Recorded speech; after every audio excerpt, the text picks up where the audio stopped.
नमस्कार दोस्तों, एक तरफ है राजकुमार रौत तो दूसरी तरफ हैं बड़े नेता किरोड़ी लाल मीणा। जी हाँ दोस्तों, दरअसल राजस्थान की राजनीति में आज एक बड़ा और अहम सवाल उठ रहा है कि राजकुमार रौत और किरोड़ी लाल मीणा दोनों ही अपने अपने समाज के मजबूत नेता हैं, लेकिन इनकी सोच और सामाजिक पहचान को लेकर रास्ते कुछ अलग नज़र आते हैं। एक तरफ रौत आदिवासी समाज की अलग पहचान की बात करते हैं तो वही दूसरी तरफ किरोड़ी लाल मीणा एसटी समुदाय की एकजुटता पर जोर देते हैं। यही सोच का फर्क आज राजनीतिक में एक बहस का मुद्दा बन चुका है। आखिर आदिवासी और एसटी में फ़र्क क्या है और यह फ़र्क इतना अहम क्यों बनता जा रहा है? देखिए, सबसे पहले तो एक बात क्लियर कर लीजिए कि हर आदिवासी एसटी नहीं होता है और हर एसटी आदिवासी नहीं होता है। ये लाइन सुनने में थोड़ी कंफ्यूजिंग लगती है, लेकिन यह सही है, वह यही पूरी मामला है। बहुत सारे लोगों को लगता है कि एसटी मतलब आदिवासी है, लेकिन ऐसा नहीं है। एसटी का मतलब होता है शेड्यूल ट्राइब, यानी वो समुदाय जिन्हें भारत के संविधान में आर्थिक, सामाजिक और शैक्षणिक रूप में पिछड़ा माना गया है। संविधान में इन समुदाय के खास सुविधा और रिजर्वेशन देने के लिए एसटी कैटेगरी बनाई गई थी ताकि वो मुख्य धारा में आ सकें। अब ऐसा नहीं है कि सारे आदिवासी एसटी में शामिल होते हैं। उदाहरण के लिए झारखंड, छत्तीसगढ़, उड़ीसा के कई ऐसे समुदाय हैं जो खुद को आदिवासी मानते हैं, अपनी परंपरा जीते हैं, लेकिन उन्हें एसटी में शामिल नहीं किया गया है। और दूसरी तरफ ऐसे समुदाय हैं जो पारंपरिक तौर पर आदिवासी नहीं हैं, लेकिन राजनीतिक फैसलों की वजह से उन्हें एसटी में डाल दिया गया है।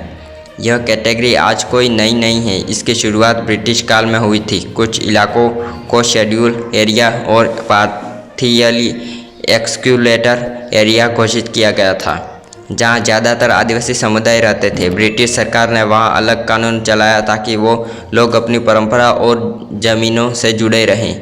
आज़ादी के बाद 1947-1950 के बीच संविधान सभा में डॉक्टर भीमराव साहब अम्बेडकर की अध्यक्षता में एसटी कैटेगरी के लिए कुछ मानक तय किया गया, जैसे कि भौगोलिक स्थिति, पिछड़ापन, सामाजिक अलगाव वगैरह। उसी के आधार पर समुदाय को एसटी में डाला गया। अब बात करते हैं आदिवासी शब्द की। आदिवासी मतलब आदिकाल से इस धरती पर रहने वाला। इनकी अपनी संस्कृति होती है, अपने रीति रिवाज होते हैं और ये किसी धर्म को फॉलो नहीं करते हैं। इसलिए आजकल आदिवासी समाज को सारना धर्म से को अलग मान्यता दिलाने की मांग की जा रही है। लेकिन एसटी कैटेगरी में आज के समय में सिर्फ आदिवासी ही नहीं, बल्कि हिंदू, मुस्लिम, ईसाई और कई दूसरे समुदाय भी शामिल होते हैं। यही से शुरू होता है राजनीतिक और सामाजिक टकराव। अब देखिए, जैसे राजस्थान में राजकुमार रौत खुद को आदिवासी समाज की असली आवाज़ बताते हैं, वही कहते हैं कि एसटी कैटेगरी में ऐसे समुदाय घुस गए हैं जो पारंपरिक तौर पर आदिवासी नहीं हैं और इनकी वजह से असली आदिवासियों के अधिकार कम हो रहे हैं। दूसरी ओर किरोड़ी लाल मीणा जैसे नेता, वो खुद को एसटी समुदाय से आते हैं और वो इस बात पर जोर देते हैं कि सभी एसटी को एक नज़र में देखा जाए। यही बात रौत और किरोड़ी के बीच एक राजनीतिक अंतर की जड़ है। यह कोई थ्योरी नहीं है, इसके उदाहरण भी हैं। जैसे कि 2023 में गुजरात के महासागर जिले में एक बड़ा घोटाला हुआ। एक अधिकारी ने 357 एसटी प्रमाण पत्र बिना अनुमति जारी कर दिए। वही असली आदिवासी को सर्टिफिकेट के लिए आंदोलन करना पड़ा, स्कूल बंद करने पड़े। ऐसे में कई राज्यों में, जैसे कि तेलंगाना का लबाड़ा समुदाय, कर्नाटक का कुरुबा, महाराष्ट्र के बंजारा, झारखंड के कुर्मी, सब एसटी में शामिल होने की मांग कर रहे थे। तो दूसरी तरफ जो कुल आदिवासी, उनके हिस्से में की सुविधा कम होती जा रही है।